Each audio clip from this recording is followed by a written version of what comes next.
I'm so sick of Mia. I am so sick of Mia. You are not able to use the fact that Gordon has had whatever issues he has as an excuse to step outside of your marriage. The fact that Mia is trying to make it seem as if she's well within her rights to do that is disgusting. Literally and truly disgusting.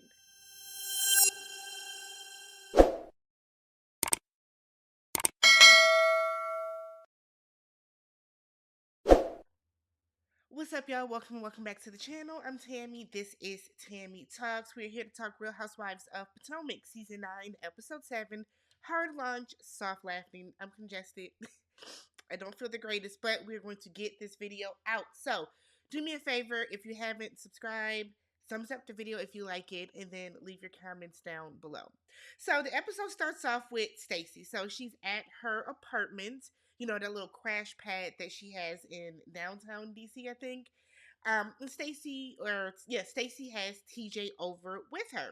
So she has this activity that they're gonna do to christen the new pad, and they're gonna paint each other. And she said that whoever does the better job gets a prize. So they're setting everything up, and she asks him, like, what do you want if you win? TJ said, I want to go to the track and do a workout of 2 laps with you. And she was like, oh. I said, girl, what did you think he was going to say? So she then said that she wants to give him a spa day. Now, we know what she meant by spa day, and TJ knows what she meant by spa day, and TJ wasn't going. TJ said, yeah, okay. So Stacy is like, I'm flirting with you. Why do I have to tell you I'm flirting with you? Girl, he knows. He don't care. He knows, Stacy. He doesn't care. So Stacy is in her confessional once again beating us over the head with the fact that he is a devout Christian. He's a devout Christian. Because he is a devout Christian, he doesn't drink, he doesn't smoke, he doesn't fornicate. But you know what he will do? He will date a married woman on TV. But okay. So TJ is saying that he's okay with her taking her time with getting a divorce, and she's so happy that he's patient with it. Of course he is, because he don't want to mess with you, sis. I wholeheartedly believe. Now they've been together for how long? I wholeheartedly believe that he sees this as an acting role. He sees this as an opportunity to get on TV, maybe to get into the Bravo sphere for whatever the case. But he's hoping that people see him on this show and it leads to other opportunities and roles for him. That man is not doing this because he honestly likes you, Stacy. But y'all swear Stacy is the epitome of a housewife. No, Stacy is ditzy, and Stacy is acting ditzy to try to win people over. I'm curious to see how long this will last. So Stacy tells TJ that the girls don't think he's a man of God because he won't sleep with her. And I'm like, that's not what they're saying, Stacy. And you know that. That is not what they were saying. So she's like, yeah, they were laughing at you. Like a hurdy laughing at you. And by her doing that, she wanted him to be like, we'll show them, let's fuck right now. And that didn't happen. So he's like, look, they're not laughing at me and you, they're laughing at God. And I said, TJ, please. Nobody's laughing because he's a devout Christian. What they are saying, Stacy, is he is using his faith. He is using religion as an excuse to not sleep with you. Nobody laughed at that man for being a devout Christian. That's not what happened. So we then get to Wendy. So the family is out to dinner. It was Wendy, Eddie, their 3 kids, her mother. I don't know who that was. Was that a brother? But they were all out to dinner. So Carter has graduated elementary school, so he's going to middle school next year. And Cameron, the baby girl, is going to be going to kindergarten. So Wendy is talking about her birthday and how she's having a white party for her official birthday party. And her mother is like, oh, I might just come up in a different color. And I believe her. I believe her. Now, we didn't hear anything about any issues or whatever at Wendy's birthday party, but I will not be shocked. I will not be shocked whatsoever if her mother, if Miss Sharon shows up and she has on like bright pink or something. It wouldn't be beside me. Like, I wholeheartedly believe her mother would do that. So then her mother is saying that her allowance is late, and Wendy is like, I don't spend $50,000 to $60,000 on a birthday party. Which, damn, Wendy, what is going on at the party? That's more than some people spend on their weddings. But she has spent $50,000 to $60,000 on her birthday party, and her mother only cares about her allowance. So we see Wendy say, "If that's what you want, mom, here you go." We see her cash app her mother or Venmo, whatever, $500. Wendy goes on to tell us that in her culture, your parents raise you, and then as an adult, you then kind of, raise, quote unquote, raise them, but you supplement their lifestyle a little bit. And Wendy is saying that her mother doesn't care about any of her expenses. She want her allowance on time, because her mother said twice, maybe even thrice, that her allowance was 4 to 5 days late. Which you gotta buy me, Sharon, because I feel like Wendy probably already pays your bills, or they bought you a house, or whatever the case. What you need this money for so bad that you had to bring it up in mixed company in front of these kids and on TV? Oh my God. So Wendy is letting her mother know that Eddie's family was invited. So she's like, just so you know, I invited the parents and I invited the siblings. She then goes on to say that because Eddie's siblings don't trust their kids with anyone else, that is not going to be the entire family. So either the parents are going to come and the siblings don't, or the siblings are going to come and then the parents are going to watch their kids. So Wendy's mother is like, I don't like them. That's silly, because they can literally just have somebody else watch their kids. We're in America. Somebody can watch them kids for 4 hours. We then find out that Eddie's parents have not even met their grandchildren yet, but we know that they've had some issues where the two families didn't get along, so they didn't want Eddie and Wendy to even get married. So I think that's so unfortunate that they haven't met their grandchildren yet. But the way Wendy's mama is talking negatively about the kids' other set of grandparents in front of them is wild to me. Like, y'all don't think that this is probably not the best situation? Y'all really shouldn't, but hey, it's not my situation. So Wendy then tells her children that her only requirement for them is to have a master's degree, and it's going to be written in their trust fund. So if you want your trust fund, then you will complete your master's. And the oldest one was like, so it's an option. And he was basically on some, I don't need the trust fund because and Eddie was like, is it an option though? So Wendy's mother is like, see, this is the issue. Y'all give kids options. There is no option. Y'all gonna take y'all ass to school and y'all gonna get these degrees. Boom. So we then pan over to Ashley. So Ashley's at home. Dean and Dylan are sitting on the counter and they're helping her put together a little bouquet of flowers for Miss Sheila. Miss Sheila is going to be coming over. So Ashley is starting to. Did I skip a scene? I did skip a scene. Ashley, let me go back. So Ashley is at her house and Jazelle comes over. So we find out that Sheila has a blackage around her heart. So Ashley wants to help her mother jumpstart like this new health kick. So she mentioned that she drinks like olive oil or something, and it's basically it's like a detox to get you cleaned out. She said it's gonna have you on the toilet, but she said her skin has never looked better. So Karen then comes over, and Karen looks great. Her dress was so cute. Jazelle looked great that day. And then we have Ashley, who looks like she constantly shops in the children's section, in the junior section. Like, her outfit looked like it was straight out of Gymboree. I don't understand Ashley's outfits. And I don't critique their clothes on here a lot because, like, to me, it's not the purpose. Well, I guess it is, but I just don't care enough. But it's so glaring in scenes like this where Jazelle has on an age appropriate little outfit. Karen comes over, and she has on a very age appropriate, cute dress. And then you have Ashley, and it's like, what is going on? But whatever. So they talk about Lake Norman.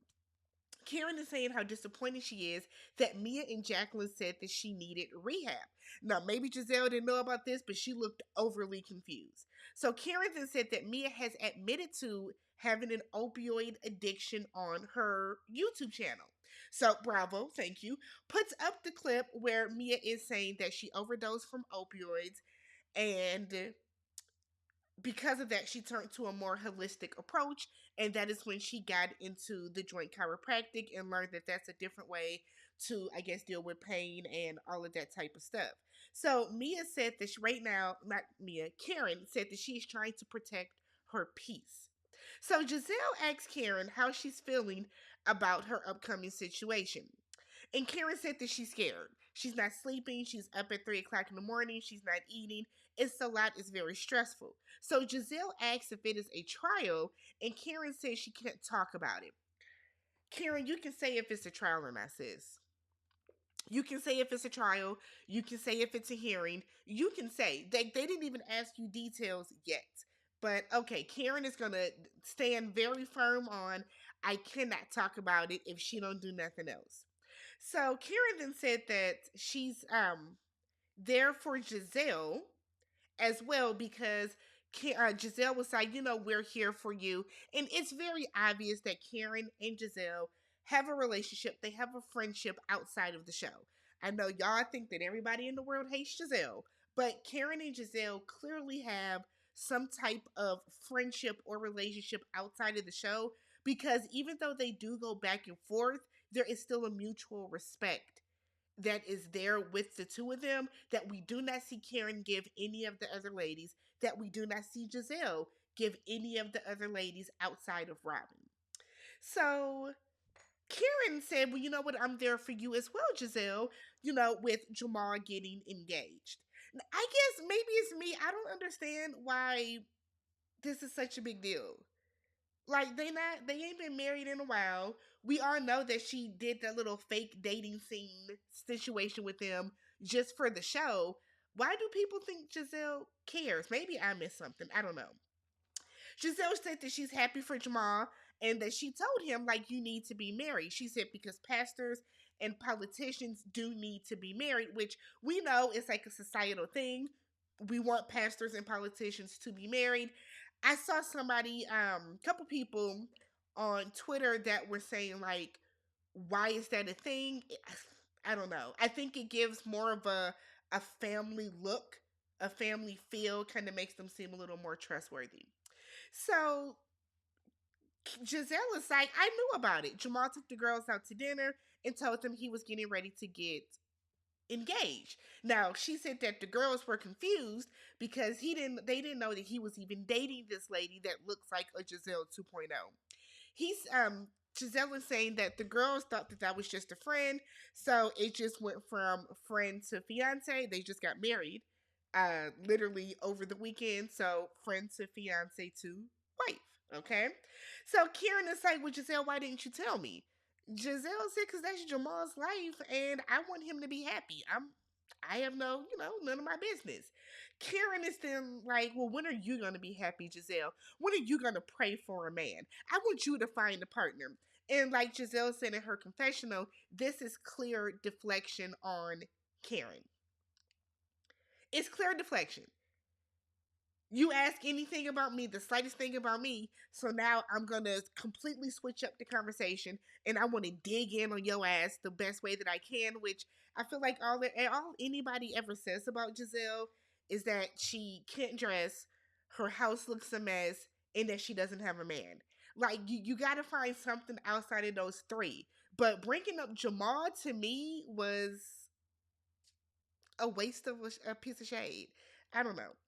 So then, now we can come back. So Ashley has Dean and Dylan over, and now she's talking to her mom, to Miss Sheila, about the severity of her heart disease, her heart condition. Sheila said, "Make me a mimosa." So Ashley is talking to her mother, telling her that she has met with a lawyer and she could be signing her papers by June. Now, because it is November and we have not heard anything about Ashley getting a divorce, we know that that did not happen.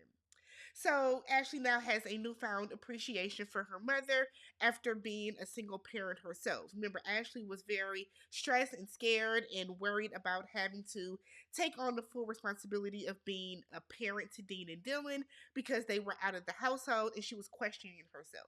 She now feels that she has more confidence in herself. She's doing a good job. Them kids look happy, healthy, and well fed and all that type of stuff. So she now understands what her mother went through, the sacrifices, the just everything that she had to do, the strength it takes to be a single parent. So Ashley is then asking her mother about her boyfriend. Remember, Ashley don't like her boyfriend, her mother's boyfriend. Sheila said that he's helping a little bit financially, but it's really not enough. We find out that Miss Sheila works 12-hour shifts to make ends meet. So Ashley is like, my mother does that now, but there's going to come a point where she can't work anymore, and I'm going to have to take care of her. And it's going to be a lot for me to take care of myself, the two boys, and my mother. Ashley, don't you have a brother? Where's your brother? He don't help take care of your mom? Okay. Because, I mean, you ain't rich no more, sis. So we then get to Jassi. It's the day of the party, okay? So remember, Jassi's boyfriend was playing for the Kansas City Chiefs, so he went to the White House with them when they won the Super Bowl earlier this year. So Mia brings ink. Jazelle comes in and she tells Ink that she heard that things are going good with him and Gordon. You heard wrong, Jazelle, and that was evidenced by the end of the episode. So she gets right to the shits because why not? Who else is going to do it? Wendy and Eddie arrive. They look good. Kiana and Greg arrive. And Jassi said that he is shorter than she imagined. A lot of short men. Me and my friends, when we were in our 20s and we would be out and we would see short guys, we would call them un petites. A lot of un petites around. So Karen comes with Vivian, who I thought Vivian was a friend of the show. She don't be at nothing. But Vivian comes to this. And Kiana said that she wants to clear up to Mia that her boyfriend is not a drug dealer. And Jazelle is like, that is detrimental to put that out there. So Mia said, no, he's a social worker. We can tell. He looks like one. And that was some shade, basically saying he don't have no money. That's what that was. So Stacy and TJ arrives. TJ looked an absolute mess. Why are you dressed like this at this event?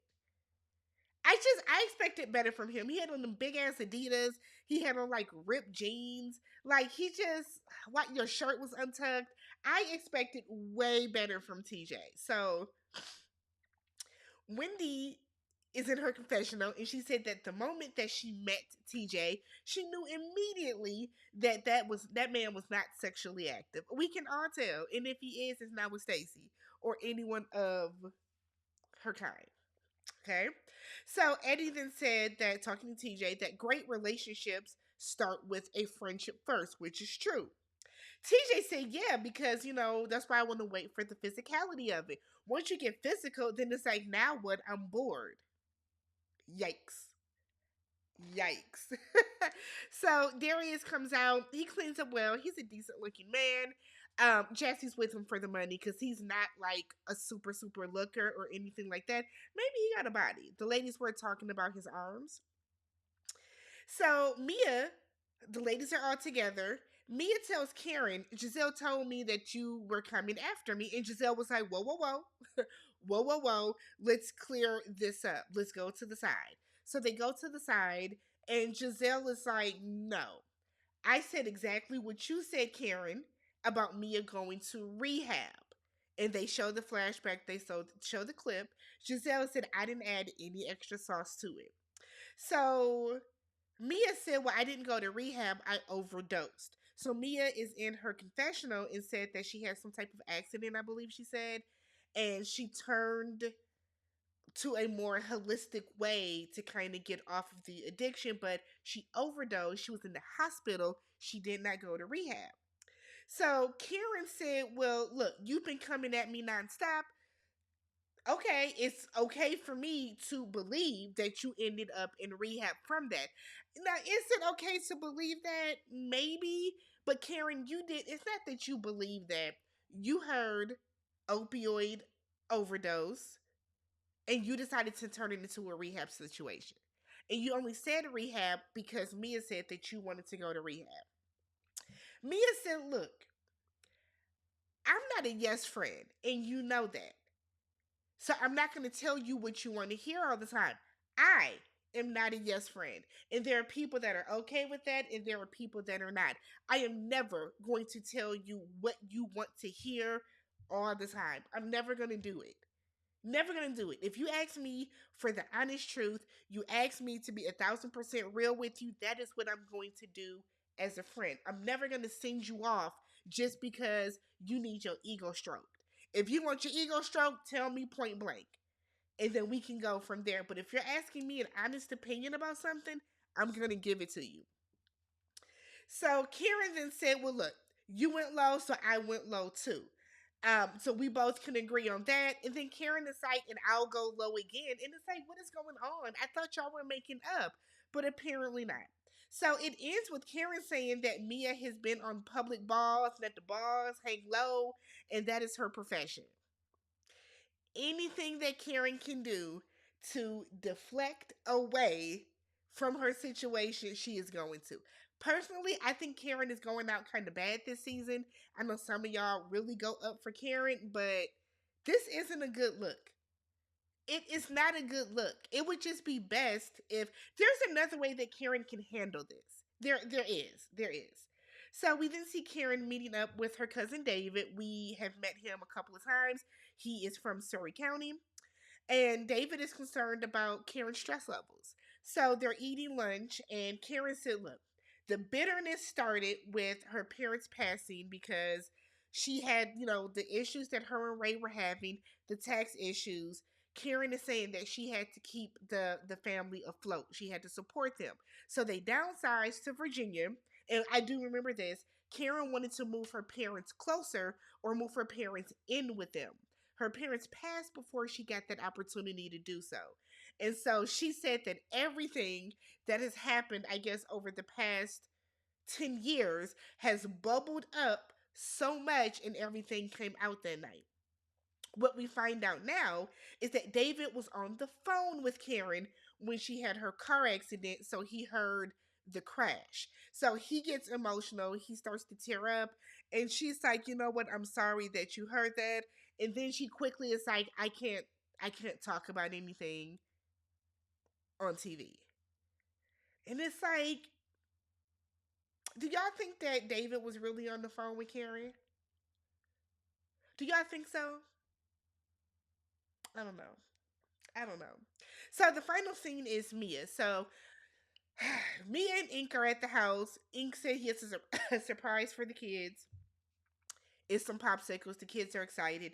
Next thing you know, Gordon is here. Okay, the kids go into the room so they can sit back and talk. The adults can. And Mia asks Gordon if they can have a conversation about telling the kids, I guess, about their separation. And Gordon is like, I told you I'm not filming with Ink. Now, if we want to do something with the kids and he's there, we can be cordial, but I'm not going to film with y'all. I'm not going to do a single thing to help y'all promote your relationship. Ink gets defensive. We don't want you to help us promote it. Y'all are on here to flaunt this relationship for sure. The amount that Mia is choosing to film with you, Ink, the way that she talks about you, Ink, in her confessionals, y'all are for sure here to sell and promote your relationship. Let's not do that. So Mia is like, look, he is a part of the co-parenting. So because he's a part of the co-parenting, I would think that you will want him to be, you will want to know about him, about the man that's around your kids. Gordon said, I know what type of man he is. He is the man that was having an affair with my wife. He is the man that my wife that is trying to pull my family apart. He then said, you are the person that Mia got pregnant by and had an abortion. And Inca say, I didn't know anything about that.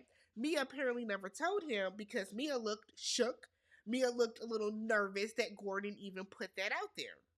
So Mia then said, look, you know what was going on. You know what you put me through. And this happened because whatever. And so Mia is trying to say because her because of Gordon's bipolarism, maybe when he's manic or when he's depressed, Mia feels that because she had to deal with a lot because of that, that gives her license to go out and cheat. That's what it sounded like she was saying. If she was saying something different, she was saying something different. But to me, that is what it sounded like. And that's bullshit, Mia. That does not give you license. If you felt that your life was just that damn bad because of what Gordon had going on, then you should have left his ass. But you were okay with it because the money was still there. You're only not okay with what Gordon has going on now because he doesn't have that same level of money that he had before. So Gordon then tells Ink, "You think that Jeremiah is your son, right?" And Ink was like, "Yeah, I do."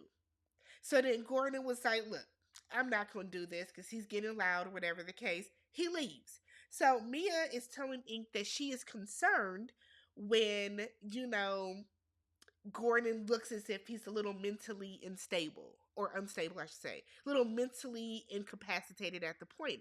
So Ink is like, when he don't want us being all loud and stuff, the kids in the next room, nobody's cussing and doing all that stuff. So Ink is like, look, you got to end that situation. You got to cut that off and close that chapter. Mia doesn't want to, for whatever reason. I honestly feel like Mia doesn't want to because Gordon is her backup. So if her and Ink don't work out for whatever reason, she wants to be able to go back to Gordon.